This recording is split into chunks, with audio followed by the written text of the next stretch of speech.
Bang. Needs knives. I'm Jared. My lovely wife Kara is a little busy, so it's just us and Douglas. Say what's up, Douglas. What's up? I wanted to just talk about value, and this is kind of just a conversation. I'm gonna flip some knives, and we're gonna have a little talk, and how I kind of look at value. The way I look at value is, and I feel like a lot of people should do this or can do this. And this goes across the board with everything from clothing to even yourself, and the type of value that you hold. But first, I'm going to start off with clothing. Let's say I want to buy a shirt. And it's a quality shirt. It's a good shirt. It's a shirt I know I'll wear, right? Let's say it's $20, and I'm just pooping out numbers. Say it's a $20 shirt. I look at how many times am I going to be able to wear this type of shirt or this shirt, and that's obviously going to be a guess. But by looking at the stitching, whether it's double stitched and the quality of the stitching and the quality of the materials and the colors and the type of clothing I already have and what I can put it together with. Let's say I figure 40 times. I can wear it 40 times. So for $20, I'm getting a shirt that I can wear 40 times. That means I'm getting it for 50 cents every time I wear it. Now, is it something that I'm going to enjoy or that's going to cover me up and protect me enough that I'm willing to pay 50 cents for that every day I wear it? And maybe it's a work shirt, maybe it's, a dress shirt, when you look at things like that, you tend to see the value in them a little bit more. Like my work boots. My work boots, I spend a little bit more money on them. And I do that because my hands and my feet are my money makers. Aside from my mind, my brain is obviously number one or number two. I don't know how you'd look at it. But I gotta protect my feet. My feet should, they can't operate if they're hurting, if they're blistering. So I like to find good quality boots, nice good double stitching, good leather, good materials, and a brand that I know holds up. Doing construction, I'd buy, a long time ago, I'd buy cheap boots, and they wouldn't last me 3 months. Doing concrete and roofing, and they wouldn't last me 3 months. So, they'd be like, say, 50, 60 bucks, 40 bucks, whatever. I'd end up having to buy a new pair every 3 months. So the value in that wasn't good because of what I was doing with it and because of the quality of the materials, But when I'd go and buy, say, Red Wings, or right now I have a pair of Red Wings, I love Red Wings, and a pair of Timberland Pro. And my first pair of Red Wings I used, I wore for like, it was like 5 years. And that was me doing concrete, every kind of construction, roofing. I even rock climbed with those things. I mean, I threw everything at them and they just held up. They were like 250 bucks, so, you know, but I got to wear them pretty much every single day and be comfortable. So, Kara's here now. Hi. So, we're talking about value. And I was going to talk about value in whatever you look at. And I was talking about how, I look at how many times am I going to be able to use it, and then how much am I going to have to pay every time I use something. And then I was going to lead to, value in yourself, and how much value do you as a human or as a person do you, give? Because, we should all try to be as valuable as possible. And I was listening to something before. What's up, baby? Can I make a comment? Please. I'm just stopping by for a short moment, guys, because I do have to go take a shower and I got a dentist appointment. But I heard what you were talking about, and I wanted to add a very quick thing, and that's that sometimes I think that we look for the value in things, and that's all we care about is how much value can we get out of this for this price, or even as you mentioned, it's funny you mentioned actually about the way people are, because sometimes I think the biggest value you can find in something is the value that you can offer something else rather than what it can offer you. Yes. And most definitely. I only wanted to just stop by and say that I like that you said that. The most valuable thing in my life is you. Oh, baby. Now you got me blushing in front of the guys. Not because... In front of Douglas. Not because you bring me value, but because I just enjoy bringing value to you. Well, thank you, baby. And that's all I came to say. You're so sweet. Okay, bye. You see that, guys? That's what I'm talking about. That's a good woman there. And that's what I'm talking about, too, is that, being a valuable person. When you see situations, and I was actually listening to a podcast a little while ago, and the guy, he was talking about it a little bit. And basically was, saying, don't be the guy that finds problems. Be the guy that solves them. So if you see a problem, don't run around finding problems and finding issues. Be the guy that instead of coming and saying, this is a problem, this is an issue, be the guy that comes and says, this is a problem, and this is how I can fix it. Or this is an issue, and this is what I can do about it. And do it. Be the guy that has the answer. Be, as much as you can. Be the person. I'm not saying guy. I just mean person, women, men, whoever. Be the human, the person that has the answer or can solve it. Present value in yourself.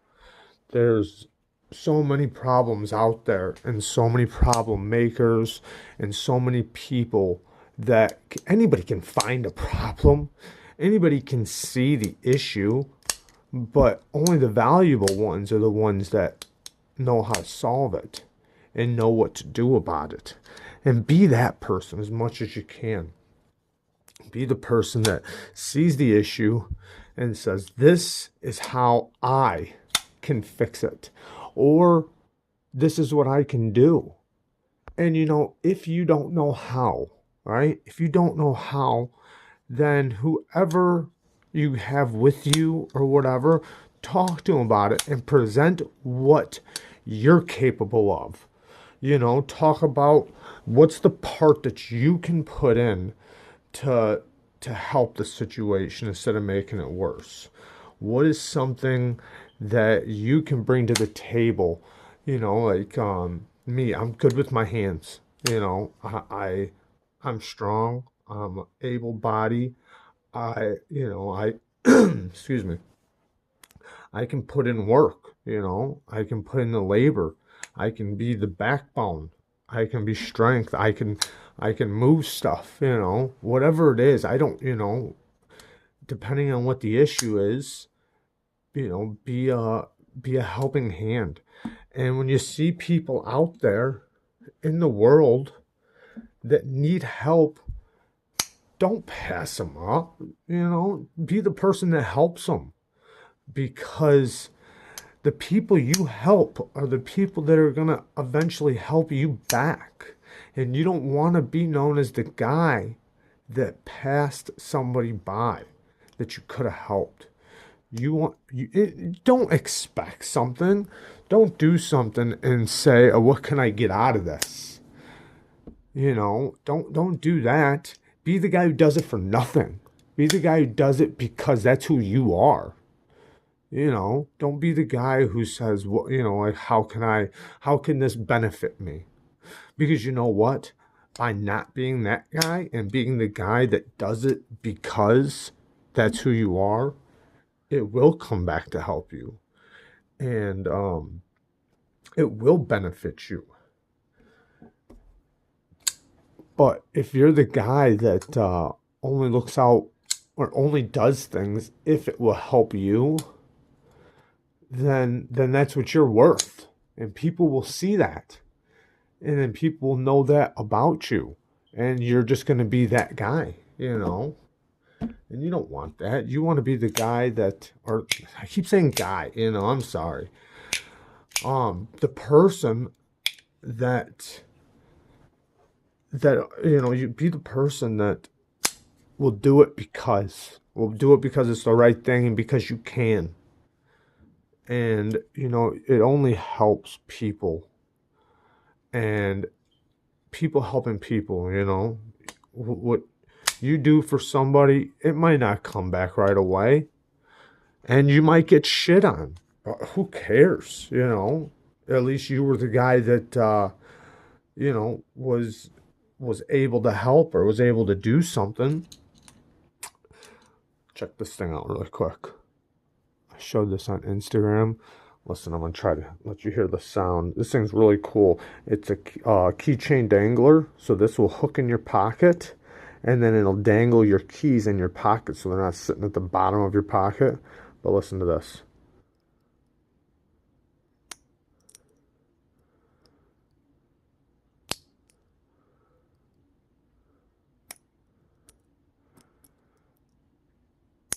It's super snappy. It doesn't lock, but it's got two, sorry for the blur, it's got two detent balls on springs. So spring-loaded detent balls. It's a titanium. Oh, the steel is, I think it's 440C, but, you know, it's just a little blade, a little, you know, backup blade. I think this thing's badass. Titanium, you can anodize it or keep it the color it is. Sorry about that, guys. I had filmed the ending a little bit later.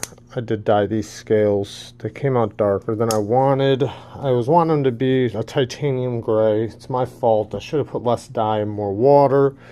Came out more of a charcoal gray, almost a black. But I still like it. I like it a lot, and I'm a lot happier with it being G10 than FRN, so I'm happy with it. I do wish it would have came out a little lighter, though. Another thing, this is a knife that we're going to be doing a review soon. I've already filmed the unboxing. We're just going to put the review and the unboxing together. Really cool knife from Chris Gillian Customs. And then another viewer sent us this. This thing, man, I'm sleeping on Cabela's. This is a Cabela's knife. It's 440C, textured G10, deep carry pocket clip. But man, this action is phenomenal. Really grippy thumb studs. They just fly out. Nice, easy access to the lock bar. It's only 25 bucks. That's pretty good value. Yeah, getting back to value though. That's good value, you know, this thing. I think being good value and having a lot of value in yourself and being valuable to the people around you, whether it's in work, with your wife, with your girlfriend, with your family. I think it's really important to be valuable and showing how much value you have to other people around you. And you know, like with knives, I really like knives because I personally see a lot of value in them. They've helped me. There's so many scenarios. It's endless. I can't even, you know, I can't even come up with all the scenarios and all the times, you know, they've saved me, and in bad scenarios, good scenarios, quick scenarios. Just right off the top of my head, one time I was on a tree and I was working, and I was always the guy that to go do the crazy. If it was crazy, go send Jared. And I'm up in a tree, and we're cutting it down, and you tie branches off so that when you cut them, you can pull them in the direction you want them to fall. I'm not saying this was a safe scenario at the time, but when the branch went down, the rope wound up coming around me and snagged me and started pulling me out. It got me, it was pulling me out of the tree, or was gonna. And I dropped the chainsaw, and I instantly grabbed my knife. I knew right away what to do.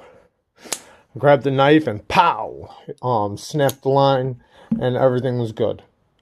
Now, it could have been a lot worse. And I like to try to think that I'm good under pressure because, I've been under pressure so many times. At least I like to think I'm good under pressure. I mean, at least that day I was good under pressure, I guess. And many other times. But so those type of scenarios, since I've been through them a bunch of times, a knife is a valuable thing to me. And I know lots of other people, just in life, like when I talk about this value thing, I'm not saying to be Mr. Know-it-all or anything like that. Be humble, be caring, be have a sense of humor. I'm not saying to be Mr. Know-it-all or anything like that. You can learn from people, and and pick your battles. You can't help everybody, and you can't help every situation, but you can pick your battles and just hold value and just be valuable to the people around you. And I know lots of people are going through a lot, and I talked to a lot of you guys, and my heart goes out to you guys. I can't say that I know what you're going through or what you're talking about sometimes. I can just be a friend. Sometimes that's very valuable. Just being the person to listen or talk to, that's a value in itself. I've been through a lot in my own life, so many scenarios. I've been through lots of violence, seen lots of violence, and been through lots of bad, times and crazy times. I mean, more stories than I could even come up with right now, or at all. But I like doing this, and I'm hoping I'm going to be able to do this a little bit more. Videos like this, now that I can edit and I can post. It's I have a lot more freedom to do videos that aren't necessarily for a specific knife or anything like that. Maybe it's just maybe just to talk, or to show. We're going to be doing modding videos soon, and we have a bunch of videos planned that I think are going to be really cool for you guys. Hopefully you guys like them, and if you guys there's certain videos I know a lot of you guys are asking for that we are going to be doing soon. So if there's something specific or specific topic we could talk about or whatever. I know this was kind of like a podcast setting, or like a setting where you're just watching, but see you guys later. Love you guys.